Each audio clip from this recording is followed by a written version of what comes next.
கூட்டணி ஆட்சியா தனி ஆட்சியா அப்படிங்கிற விவாதம் தமிழ்நாட்டு அரசியலை ரொம்ப பரபரப்பாக்கி இருக்கிறது.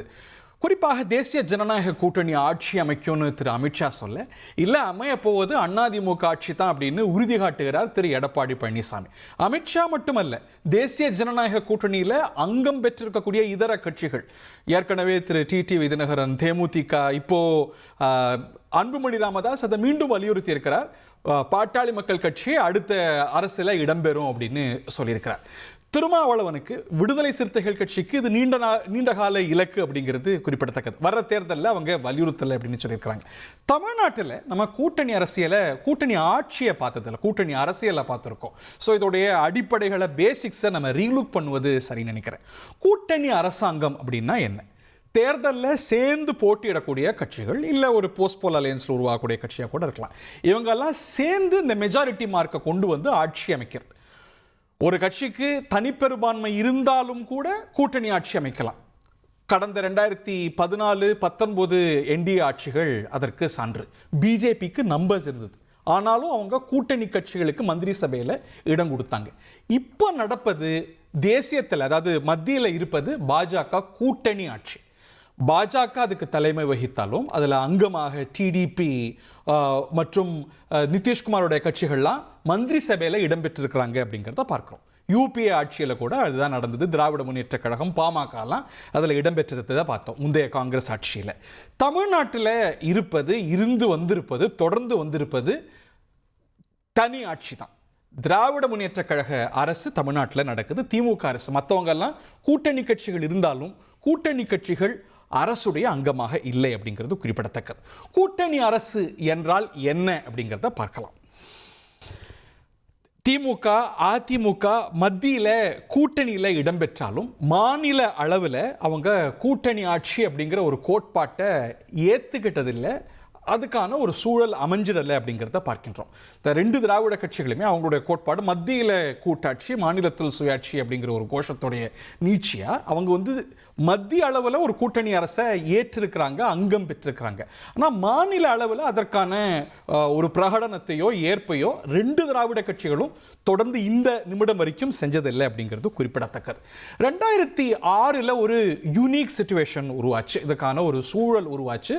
2006 தேர்தலுக்கு பிறகு திராவிட முன்னேற்ற கழகத்தால் அந்த மெஜாரிட்டி மார்க், அந்த 118 நம்பரை அதனால் தனியாக தொட முடியல.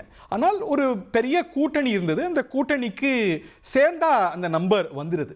ஸோ இயல்பாக கூட்டணி ஆட்சி அமையறதுக்கான ஒரு சூழல் ஏற்பட்டது 2006.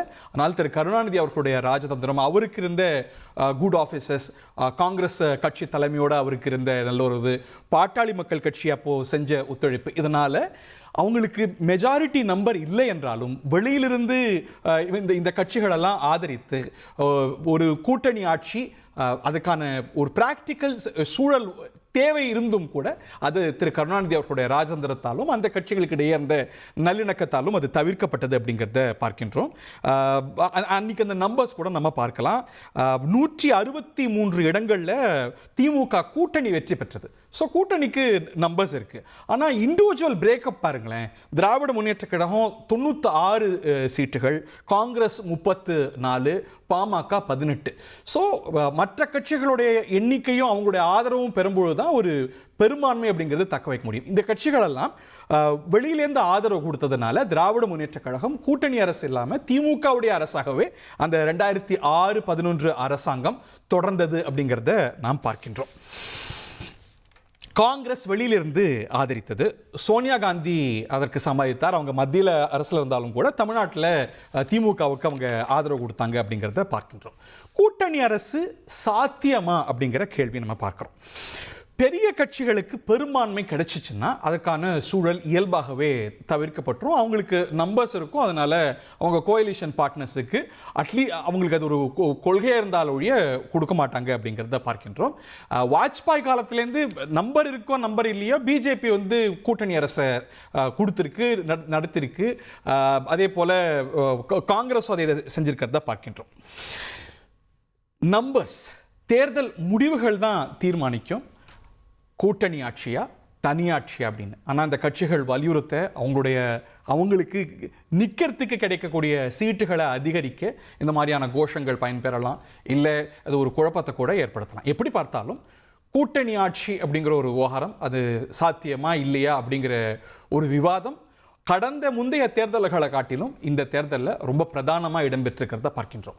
கூட்டணி ஆட்சி அப்படிங்கிறதையே பிரகடனப்படுத்தி தேர்தலை சந்தித்த தேர்தல்களும் உண்டு. உதாரணத்துக்கு 2016 தேர்தலில் மக்கள் நல கூட்டணி, இந்த கூட்டணியுடைய நோக்கமே கூட்டணி ஆட்சி அமைக்கிறது தான். கூட்டணி ஆட்சி தான் இந்த கூட்டணியுடைய பிரதானமான இலக்கு, நோக்கம், எங்களுடைய பாலிசி அப்படிங்கிற ஒரு நிலைப்பாடு எடுத்தாங்க. பட் அதுக்கான ஒரு சூழல் அமையில அந்த கூட்டணி தோல்வியை தழுவியது அப்படிங்கிறத பார்த்தோம்.